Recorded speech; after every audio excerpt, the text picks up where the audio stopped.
Hello everyone, Delhi IAS academy Raipur के YouTube platform पर आप सभी का बहुत बहुत स्वागत है। जैसा कि आप सभी को ये पता है कि हम प्रीलिम्स 2025 को टारगेट करते हुए प्रीलिम्स ओरिएंटेड एक सीरीज़ लेकर आए हैं जिसका नाम 30 कदम 2.0 सीरीज़ है। और इसके तहत हम आपको प्रत्येक दिन 30 प्रश्न जो है वो आपके लिए लेकर आते हैं, जो कि प्रीलिम्स के लिए बहुत ज़्यादा इंपॉर्टेंट है, जिससे कि आपका रिवीजन बहुत अच्छे तरीके से हो सके, चीज़ें रिवाइज हो सके, कॉन्सेप्ट में क्लियरिटी आए। तो इसी कड़ी में मैं भावना वैष्णव आपके लिए साइंस के प्रश्न लेकर आती हूँ। तो आज का ये वीडियो शुरू करते हैं बिना देर करते हुए। आज का जो हमारा टॉपिक होने वाला है ये क्रॉप्स और उसके डिसीजेस से और उसके प्रिवेंशन से रिलेटेड है। मुझे लगता है आपने ज्योग्राफी में ये चीज़ें पढ़ी होंगी, साइंस में भी ये आपके प्रश्न आ सकते हैं, तो हमने इसलिए ये वाला टॉपिक जो है वो साइंस के तहत भी कवर किया है। चलिए शुरू करते हैं।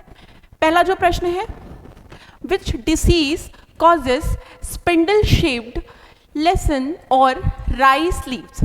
ठीक है, ऑन राइस लीव्स यानी कि चावल के जो पत्ते होते हैं, चावल यानी कि धान की बोल सकते हैं इसे हम, चावल ना कहें तो धान की जो पत्तियां होती हैं उसके धुरी पर स्पिंडल आकार के धब्बे किस रोग के कारण होते हैं। आपने देखा होगा खेतों में, अगर आप गांव से बिलोंग करते हैं तो धान जो होते हैं उसकी पतली पतली जो पत्तियां होती हैं उसके बिल्कुल किनारे पे स्पिंडल शेप के आपको धब्बे दिखाई देते हैं। ठीक है, थोड़े पीले, थोड़े ब्राउनिश कलर के ये धब्बे किस डिसीज़ की वजह से होते हैं? तो ये किसकी वजह से होते हैं?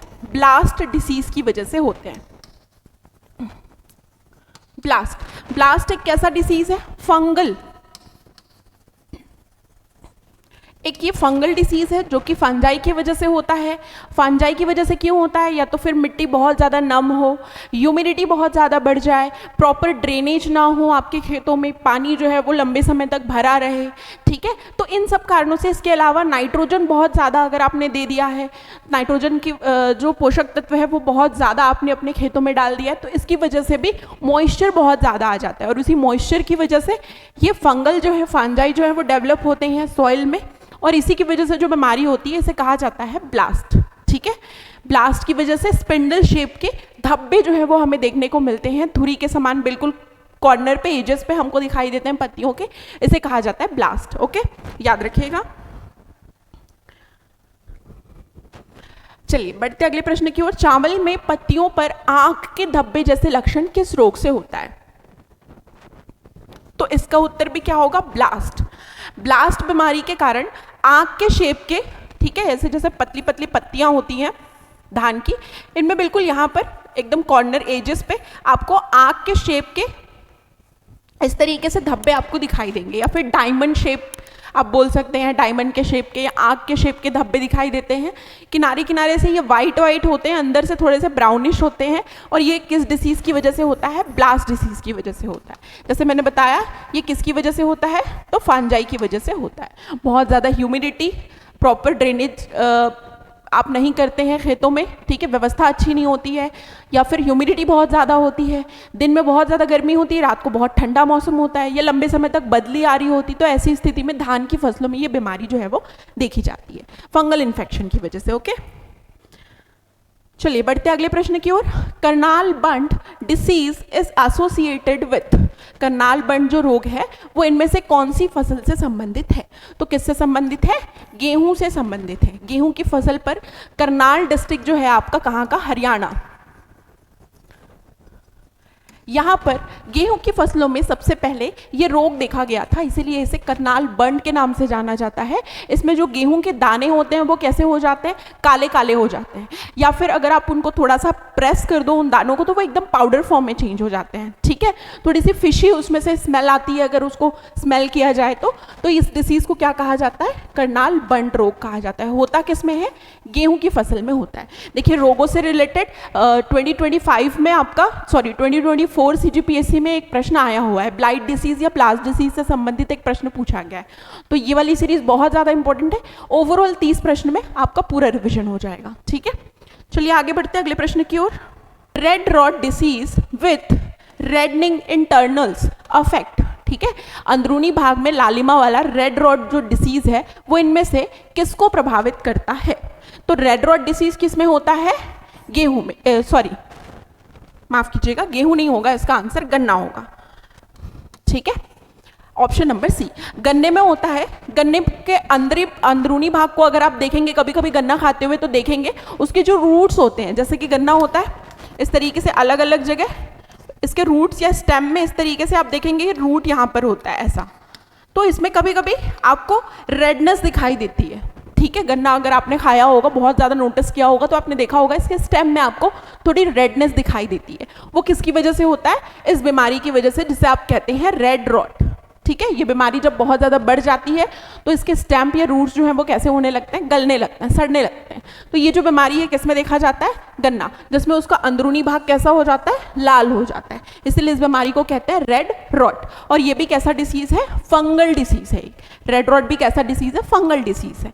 ओके, याद रखिएगा गन्ना। नेक्स्ट प्रश्न है, टिक्का और leaf spot disease primarily impacts. Tikka disease, tikka को ही लीफ स्पॉट कहते हैं। टिक्का बिल्कुल धब्बा, ये स्पॉट, ठीक है, तो इसे लीफ स्पॉट के नाम से भी जाना जाता है। ये किस में प्रभावित करता है? तो मूंगफली जो होता है इसमें ये देखा जाता है टिक्का डिसीज। इसमें क्या होता है, इसकी जो पत्तियां होती है इस पर धब्बे बन जाते हैं, थोड़े ब्राउनिश, ठीक है, धब्बे बन जाते हैं, इसलिए इसे क्या कहा जाता है? टिक्का। ये लीफ स्पॉट के नाम से जाना जाता है। ये भी आपका एक फंगल डिसीज है जो कि फंजाई के अटैक की वजह से देखा जाता है। मिट्टियों में ये फंजाई जो है वो छुपे हुए होते हैं, है ना, सॉइल में छुपे हुए होते हैं या फिर उसके सीड्स में छुपे हुए होते हैं, बीज में छुपे हुए होते हैं, और वहीं से ही मूंगफली की पत्तियों में आपको व्हाइट स्पॉट्स देखने को मिलता है, जिससे फसलें जो हैं वो बहुत ज़्यादा इसका ग्रोथ नहीं हो पाता है, पौधे जो हैं वो डॉर्फ हो जाते हैं, बौने हो जाते हैं और धीरे धीरे समाप्त हो जाते हैं। ठीक है, तो मूंगफली में देखा जाता है टिक्का डिसीज, याद रखिएगा। इंग्लिश में भी इसे टिक्का ही कहते हैं या फिर इसे लीफ स्पॉट के नाम से भी जाना जाता है। ओके, फिर है डाउनी मिल्ड्यू और green ear disease occurs in. किस में होता है ये? तो ये आपका बीमारी जो है वो देखा जाता है बाजरे में। बाजरे की जो फसल होती है उसमें देखा जाता है डाउनी मिल्ड्यू। इसमें क्या होता है, बाजरा जो है ये पाउडरी फॉर्म में, इसकी पत्तियां जो होती है, जैसे बाजरा जो फसल है इसकी जो पत्तियां हैं, पत्तियों के पिछले भाग में सफ़ेद सफ़ेद पाउडर जैसा दिखाई देता है। सुबह सुबह आप देखोगे तो इनकी पत्तियों के पिछले भाग में, पत्तियों के पीछे वाले भाग में क्या दिखाई देता है? सफ़ेद सफ़ेद पाउडर जैसा दिखाई देता है, इसलिए इसे क्या कहते हैं? डाउनी मिल्ड्यू कहते हैं। ठीक है, पाउडर जैसा दिखाई देता है। इसे ग्रीन ईयर डिसीज के नाम से भी जाना जाता है और ये बाजरा को अफेक्ट करता है। ठीक है, ये भी ह्यूमिडिटी बहुत ज़्यादा हो जाए, मॉइस्चर बहुत ज़्यादा हो जाए तो फंजाई अटैक की वजह से ये बीमारी जो है वो देखी जाती है। किसमें? बाजरे में, याद रखना। चलिए अगले प्रश्न की ओर आते हैं। Collar rot disease is commonly associated with. Collar rot रोग सामान्यतः किससे संबंधित है? तो कॉलर रॉट किस में देखा जाता है? ये मूंगफली में देखा जाता है। इसमें क्या होता है कॉलर रॉट में? कॉलर हम उस भाग को कहते हैं जो रूट और स्टेम के जॉइंट वाला पार्ट होता है। यहाँ पर फंजाई के इन्फेक्शन की वजह से, ठीक है, क्या होता है, जो मूंगफली है इसकी फसल में कवक आप बोलते हैं जैसे फंजाई, उसके इन्फेक्शन की वजह से क्या हो जाता है, इसका जो कॉलर यानी स्टेम वाला जो पार्ट होता है वो गल जाता है धीरे धीरे, और गलने की वजह से पूरा जो पेड़ है वो मुरझा जाता है, पोषक तत्व पौधे के अन्य भागों तक पहुंच नहीं पाते हैं, जिसकी वजह से पौधा जो है वो मर जाता है। तो किस में देखा जाता है कॉलर रॉट? मूंगफली में देखा जाता है। ठीक है, चलिए बढ़ते आगे। Brown leaf spot of rice favoured by. जो ब्राउन लीफ स्पॉट रोग होता है चावल में, किसकी वजह से होता है? तो पोषक तत्वों की कमी से होता है, खास करके पोटाश। ठीक है, क्या होता है, एनपीके जो आपके न्यूट्रिएंट्स होते हैं जो प्लांट को उचित मात्रा में सही रेशियो में ज़रूरी होते हैं, अगर हमने इनके रेशियो को सही मात्रा में नहीं दिया, सही प्रोपोर्शन में नहीं दिया, मान लीजिए नाइट्रोजन बहुत ज़्यादा दे दिया, पोटाश हमने सही नहीं दिया, फॉस्फोरस सही, तो पोटाश की जब कमी हो जाती है, न्यूट्रिएंट्स की कमी हो जाती है, उस स्थिति में चावल में हमें ब्राउन लीफ स्पॉट रोग देखने को हमें मिलता है। इसमें क्या होता है, चावल की जो पत्तियाँ होती हैं पतली पतली, उनमें भूरे रंग के धब्बे जो हैं वो बन जाते हैं। ठीक है, तो ब्राउन लीफ स्पॉट किस में देखा जाता है? चावल में, और किसकी कमी से? न्यूट्रिएंट्स की, खास करके पोटाश की कमी से ये रोग जो है वो होता है। ठीक है, आगे बढ़ते हैं। टुंग्रो virus in rice is transmitted by. टुंग्रो virus जो है राइस में किससे ट्रांसमिट होता है? तो किससे ट्रांसमिट होता है? Leaf hopper. ठीक है, ग्रास हॉपर जैसा हरे रंग का एक कीड़ा होता है जो यहाँ से वहाँ आपके टुंग्रो वायरस को क्या करता है, ट्रांसमिट करने का काम करता है। मान लीजिए पूरे खेत में कोई एक पौधा जो है वो टुंग्रो वायरस से इन्फेक्टेड है। अब ये जो लीफ हॉपर होगा वो क्या करेगा, हानि की तलाश में एक पेड़ से दूसरे पेड़ में कूदेगा, तो यही क्या करता है, वाहक होता है इस टुंग्रो वायरस का, और इस तरीके से पूरा खेत इन्फेक्टेड हो जाएगा इस टुंग्रो वायरस से। ठीक है, और इसकी वजह से क्या होगा, धान की फसल नहीं होगी, अंदर दाने नहीं भर पाएंगे, पेड़ जो है वो नष्ट हो जाएंगे। ठीक है, पूरी फसल खराब हो जाएगी। तो क्या है, लीफ हॉपर या ग्रीन हॉपर भी बोल सकते हैं इसको, लीफ हॉपर भी बोल सकते हैं। ये आपका जो है वाहक होता है। ओके, टिक्का डिसीज इन ग्राउंडनट कॉज, टिक्का रोग से क्या होता है, पत्ती पर धब्बे। अभी हमने थोड़ी देर पहले पढ़ा था टिक्का डिसीज को इन डिटेल कि टिक्का डिसीज जो है वो होता किसकी वजह से है, फंजाई इन्फेक्शन की वजह से होता है। और ये पत्तियों में, मूंगफली की पत्तियों में क्या हो जाता है, उसमें छोटे छोटे स्पॉट्स बन जाते हैं।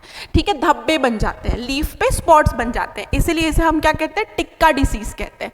तो पत्तियों पर धब्बे होते हैं इस टिक्का डिसीज में। ओके, चलिए आगे बढ़ते हैं।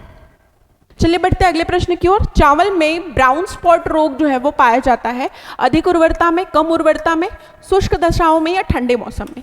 तो कम उर्वरता में, फर्टिलिटी, सॉइल की फर्टिलिटी जो प्रॉपर नहीं होती है, उसमें प्रॉपर मात्रा में जो न्यूट्रिएंट्स होने चाहिए, एनपीके का जो प्रॉपर प्रोपोर्शन होना चाहिए, प्रॉपर बैलेंस होना चाहिए, वो बिगड़ जाए, ऐसी कंडीशन में कौन सा रोग होता है, ब्राउन स्पॉट रोग होता है। इसमें पत्तियों पर भूरे भूरे धब्बे जो है वो चावल की या धान की जो फसल होती है उसके पत्तियों पर देखने को मिलता है, जिसकी वजह से धान जो है उसके बीज में प्रॉपर चावल जो है वो भर नहीं पाता। ठीक है, फसल अच्छी नहीं होती, धीरे धीरे पत्तियां मुरझा जाती हैं, फसल कमजोर हो जाएगी, पौधा बौना रह जाएगा, ऐसी कंडीशन हमको देखने को मिलती है ब्राउन स्पॉट में। ठीक है, तो कम उर्वरता की वजह से होता है ये। ठीक है, bacterial blight of rice shows, चावल में बैक्टीरियल ब्लाइट क्या दर्शाता है, पीले घेरे, सफेद पाउडर जैसे धब्बे, संवहनी मुरझाना या धुरी आकार के धब्बे। तो बैक्टीरियल ब्लाइट जो है ये पीले घेरे दर्शाता है। ठीक है, इसे हम लीफ ब्लाइट भी कहते हैं। लीफ ब्लाइट और शीथ ब्लाइट, दो टाइप से ब्लाइट होता है, जो कि मेनली बैक्टीरिया की वजह से होता है। ये बैक्टीरिया छुपे कहाँ होते हैं, ये बैक्टीरिया सॉइल में छुपे होते हैं, मिट्टी में छुपे हुए होते हैं, और इन्हीं बैक्टीरिया की वजह से क्या होता है, जो पत्तियां हैं उनमें पीले घेरे बन जाते हैं, पीले पीले घेरे बन जाते हैं। धीरे धीरे पत्तियां कैसे होने लगती हैं, किनारे किनारे से एजेस से पीले होने लगती हैं, और पीली होकर ये पत्तियां जो हैं वो प्रॉपर ग्रो नहीं हो पाती, पौधे बिल्कुल छोटे छोटे हो जाते हैं, बौने हो जाते हैं, डॉर्फ हो जाते हैं, अंदर बीज में चावल नहीं भर पाता, जिसकी वजह से उत्पादन बहुत कम हो जाता है। ठीक है, तो बैक्टीरियल ब्लाइट में क्या होता है, पीले घेरे बन जाते हैं। ठीक है, बैक्टीरिया की वजह से होता है ये। कल्याण सोना इज नोन फॉर, कल्याण सोना किसके लिए जाना जाता है, उच्च प्रोटीन गेहूं संकर, एम्बर दाना, दोनों या फिर कम उपज। तो आंसर होगा दोनों। एम्बर दाना का क्या मतलब है, सन लाइक गोल्डन कलर। ठीक है, सूर्य का जैसा कलर होता है ना, थोड़ा गोल्डन जैसा, वैसा रंग का जो गेहूं होता है उसे एम्बर दाना कहा जाता है, एम्बर ग्रेन कहा जाता है। तो ये कल्याण सोना का कलर बिल्कुल ऐसा होता है। ठीक है, एकदम लाइट येलो कलर का, इसलिए हम इसे एम्बर ग्रेन कहते हैं। और उच्च प्रोटीन गेहूं संकर है, जो कि चपाती के लिए, इंडिया में ब्रेड के लिए बहुत ज़्यादा उपयोग में लाया जाता है। ये हाइब्रिड टाइप है, जो कि ग्रीन रिवॉल्यूशन के टाइम पे इंडिया में इंट्रोड्यूस किया गया, बहुत ज़्यादा फेमस हुआ। रोटी हो गया, ब्रेड हो गया, इनमें बहुत ज़्यादा यूज़ किया जाता है ये कल्याण सोना गेहूँ। तो इसमें दोनों ही गुण पाए जाते हैं। हाई प्रोटीन वाला गेहूँ होता है, संकर टाइप है यानी कि हाइब्रिड टाइप है, एम्बर दाना होता है ना, गोल्डन टाइप का कलर, और इसे बहुत अच्छा माना जाता है। जो गोल्डन टाइप के गेहूं के दाने होते हैं ना, इसे बेस्ट क्वालिटी गेहूं माना जाता है। ठीक है, तो ये दोनों ही क्वालिटी हमको देखने को मिलती है, इसलिए हमारा आंसर होगा option number C. Pusa Basmati 1 एक क्या है, तो बासमती देख के तो चावल लगा ही दोगे आप लोग। ठीक है, तो चावल संकर लगा दोगे, लेकिन ये कैसा है, सेमी डॉर्फ आपका प्लांट है एक टाइप का, तो इसका आंसर हो जाएगा दोनों, क्योंकि पूसा बासमती एक हाइब्रिड टाइप है बासमती राइस का। बासमती जो नॉर्मल होता है ये ट्रेडिशनल टाइप होता है। अब इसी को क्या किया गया, इसमें एक दो गुण और जोड़े गए, जैसे कि सूखे में भी क्या होना, सूखे की स्थिति में यानी कि कम वर्षा में भी अच्छा उत्पादन देना, इसके अलावा कुछ रोगों के प्रति रेजिस्ट होना, जैसे कि ब्लाइट वगैरह रोग जो है वो पूसा बासमती में देखने को नहीं मिलता है, झुलसा रोग नहीं होता है राइस को। ये क्या होते हैं, इनकी रेजिस्टिविटी होती है ब्लाइट या ब्लास्ट डिसीज के प्रति। ठीक है, तो इनमें ये जो हाइब्रिड टाइप है इनमें ब्लाइट डिसीज होता ही नहीं है। ठीक है, रेजिस्टेंट होते हैं। तो ये सब क्वालिटी जो है वो हाइब्रिड टाइप में ऐड की जाती है, क्योंकि ये आपके इंडियन एग्रीकल्चरल रिसर्च इंस्टीट्यूट में बिल्ड किया गया है, जो कि पूसा में स्थित था, इसलिए इसका नाम पूसा नाम से रखा गया है।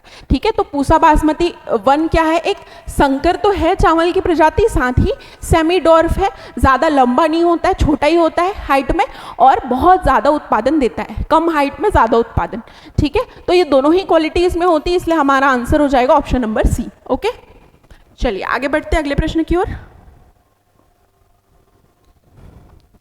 बीटी कॉटन टारगेट्स, बीटी कपास लक्षित करता है किसको, बॉलवॉर्म को।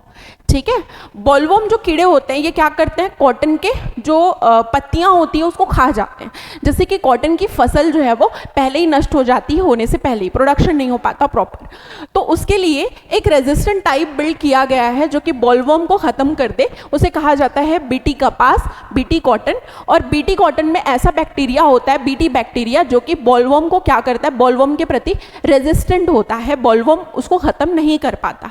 ठीक है, जिसकी वजह से कपास की जो फसल है वो क्या हो जाती है, प्रोडक्शन बढ़ जाता है और बॉलवॉर्म अफेक्ट नहीं करता है। तो बॉलवॉर्म को लक्षित करता है आपका क्या, बीटी कपास। बाकी एफिड्स, बीटल है ना, व्हाइट फ्लाई, इन सब के प्रति रेजिस्टेंट नहीं है, ये सिर्फ बॉलवॉर्म के लिए ही रेजिस्टेंट है, तो याद रखिएगा।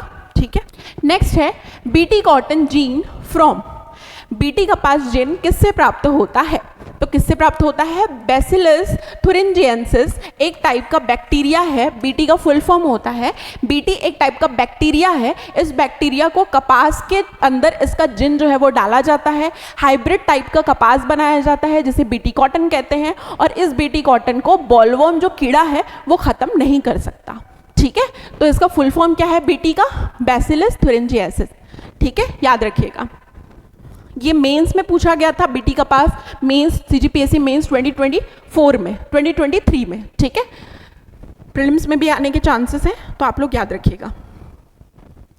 बीटी ब्रिंजल टारगेट्स, बीटी बैंगन लक्षित करता है फल छेदक, तना छेदक, ए और बी दोनों, या फिर थ्रिप्स को, तो फल और तना छेदक दोनों को ही लक्षित करता है, fruit borer and shoot borer.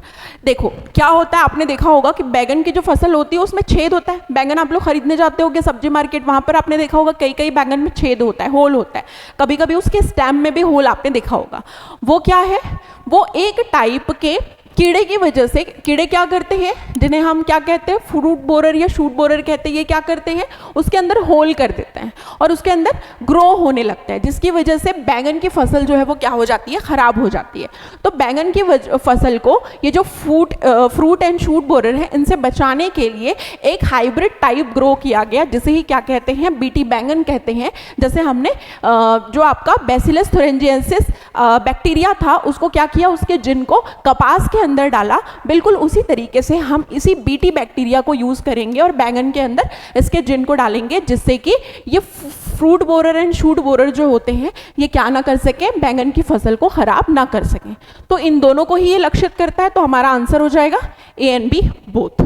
ठीक है, आगे बढ़ते हैं। BT brinjal commercial release year proposed, देखिए बीटी बैंगन का व्यावसायिक विमोचन प्रस्तावित किया गया था 2010 में, परंतु इस पर बैन लगा दिया गया और आज के समय में बीटी ब्रिंजल जो है वो यूज़ में नहीं लाया जाता। तभी तो आज के समय में मार्केट में आप जो बैंगन खरीदते हो उसमें छेद आप देखते हो। क्यों? क्योंकि बीटी जो बैक्टीरिया है ये कॉटन के लिए तो ठीक है, कॉटन का हम डायरेक्टली कंज्यूम करने के लिए यूज़ नहीं करेंगे, बट बैंगन का यूज़ हम कंजप्शन के लिए करते हैं, जो कि हेल्थ के लिए हार्मफुल हो सकता है।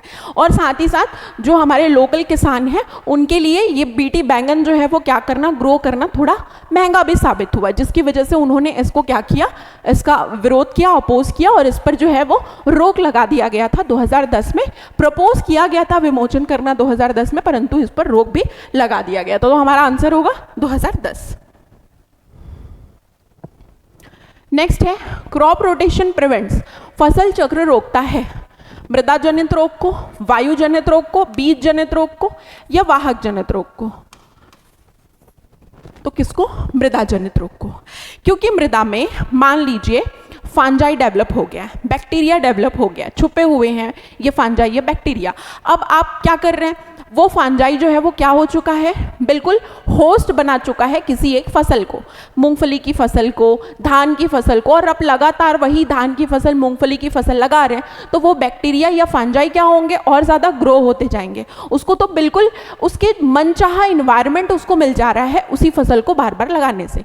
जब आप फसल चक्र अपनाते हैं, जब दूसरी फसल लगाते हैं, तो वो फांजाई या बैक्टीरिया जो है वो प्रॉपर होस्ट नहीं बना पाता किसी एक फसल को, जिसकी वजह से उनका डेवलपमेंट जो है वो धीरे धीरे कम हो जाता है। तो क्रॉप रोटेशन क्या करता है, मृदा जनित रोगों को के लिए ये बहुत अच्छा है, प्रिवेंट करता है मृदा जनित रोग को। ठीक है।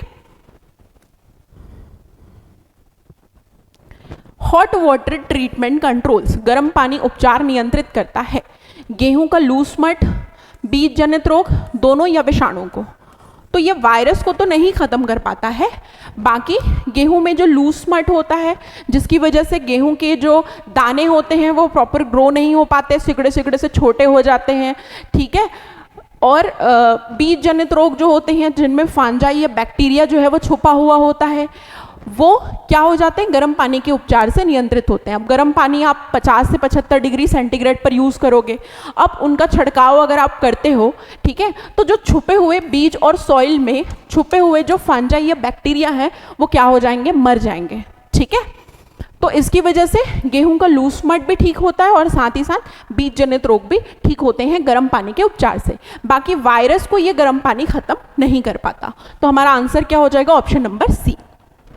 देखिए आज के हमारे जो प्रश्न हैं वो ज़्यादातर फैक्चुअल है, क्योंकि इनमें से फैक्चुअल प्रश्न आने की ये संभावना है। तो जैसे प्रश्न जहाँ से बनते हैं हम उसी प्रकार से आपको प्रैक्टिस कराने की कोशिश कर रहे हैं। ठीक है। आगे बढ़ते हैं। अगला प्रश्न है मल्चिंग रिड्यूसेस। मल्चिंग जो प्रोसेस है ये कम करती है मिट्टी का छींटा, खरपतवार में वृद्धि को, सूखा को, या उपयुक्त में से सभी को। तो ये उपयुक्त में से सभी को ही खत्म करती है, कम करती है।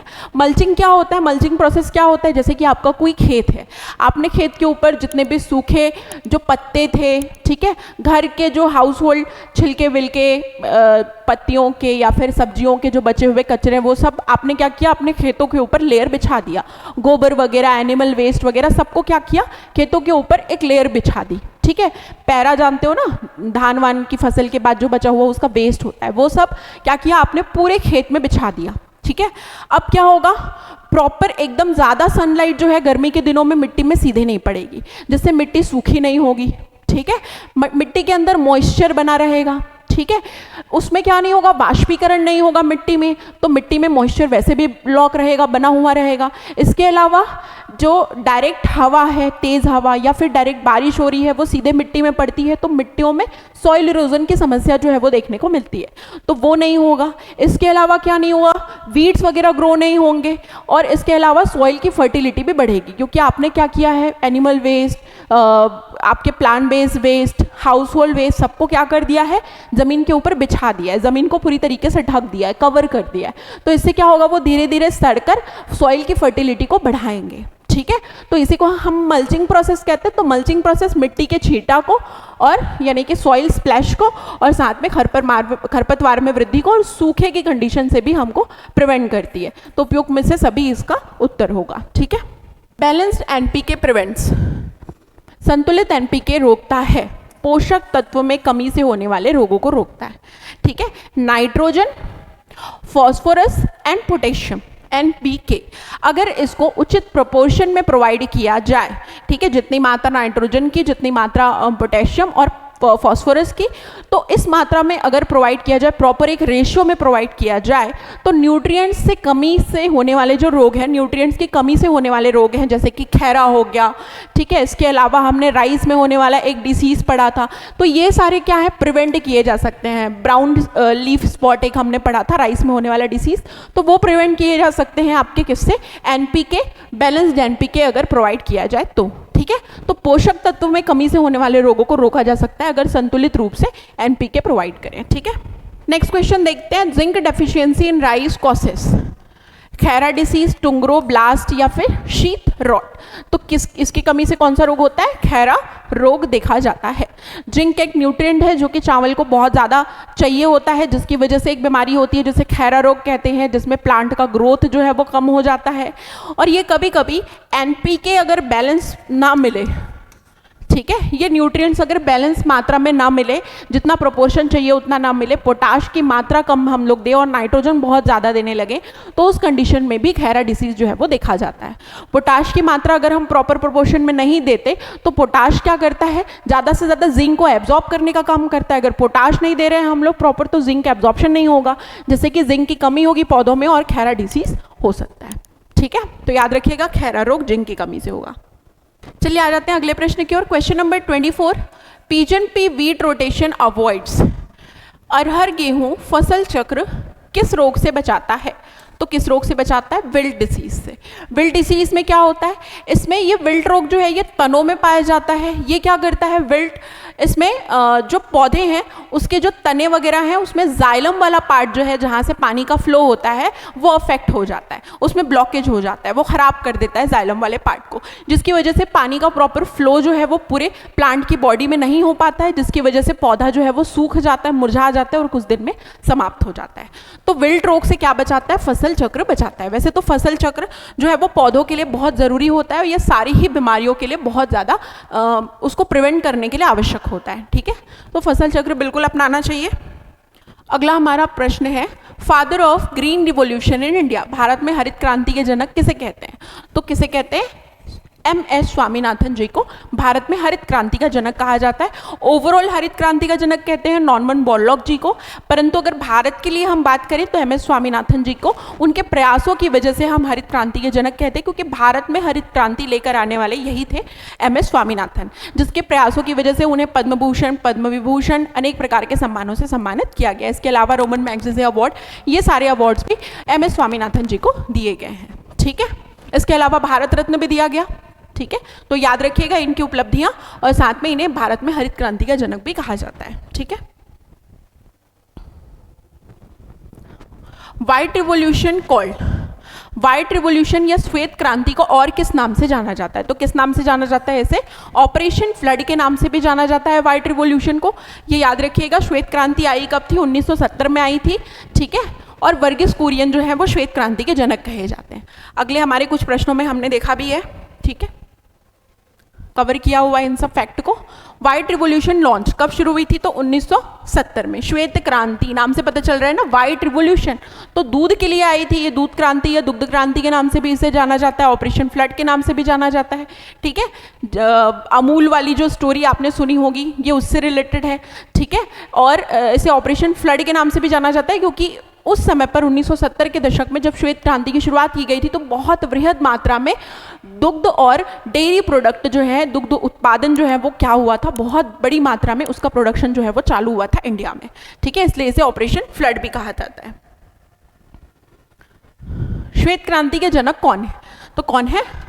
वर्गीस कुरियन जी। ठीक है, वर्गीस कुरियन जी को श्वेत क्रांति के जनक के नाम से जाना जाता है, क्योंकि इन्हीं के रिकमेंडेशन के बाद से ऑपरेशन फ्लड से नाम दिया गया और इन्हीं के प्रयासों की वजह से श्वेत क्रांति जो है वो सफल हो पाई थी भारत में। ठीक है, आते हैं अगली क्वेश्चन की ओर। चावल ब्लास्ट से बचाव के लिए क्या कर सकते हैं? चावल में जो ब्लास्ट डिसीज होता है इससे बचाव के लिए हम क्या कर सकते हैं? प्रतिरोधी किस्म का उपयोग कर सकते हैं, अधिक नाइट्रोजन से बचना चाहिए, बीज उपचार करना चाहिए, उपयुक्त सभी। तो उत्तर होगा उपयुक्त सभी। ठीक है, देखिए ब्लास्ट डिसीज हो किसकी वजह से रहा है? फंगस की वजह से। और ये फंगस छुपे कहाँ होते हैं? मिट्टी में और बीज में। तो बीजों का अगर सही समय पर उपचार कर लिया जाए, ठीक है, फंजाई से उनको बचा लिया जाए तो ब्लास्ट डिसीज से बचा जा सकता है। इसके अलावा ज़्यादा नाइट्रोजन अगर प्रोवाइड करेंगे तो पौधों में मॉइस्चर बढ़ता है और मॉइस्चर बढ़ने से फंजाई के अटैक होने के चांसेस बढ़ जाते हैं, तो ज़्यादा नाइट्रोजन देने से भी हमको बचना होगा। फिर प्रतिरोधी किस्म का उपयोग किया जाए, जैसे मैंने आपको बताया था पूसा बासमती, इसका अगर हम प्रयोग करें तो वो क्या है? उसकी रेजिस्टिविटी है ब्लास्ट डिसीज के प्रति, तो उसमें ब्लास्ट डिसीज होता ही नहीं है, तो हम प्रतिरोधी किस्म का उपयोग भी कर सकते हैं। तो उपयोग सभी, इससे हम बचाव के लिए प्रयोग में ला सकते हैं। ठीक है, अगला प्रश्न है लहसुन अदरक पेस्ट। इस लहसुन अदरक पेस्ट का प्रयोग हम किससे प्रिवेंशन के लिए करते हैं, किससे बचाव के लिए करते हैं? जीवाणु रोग के बचाव के लिए, कवक के लिए, विषाणु के लिए, या जीवाणु और कवक दोनों के लिए?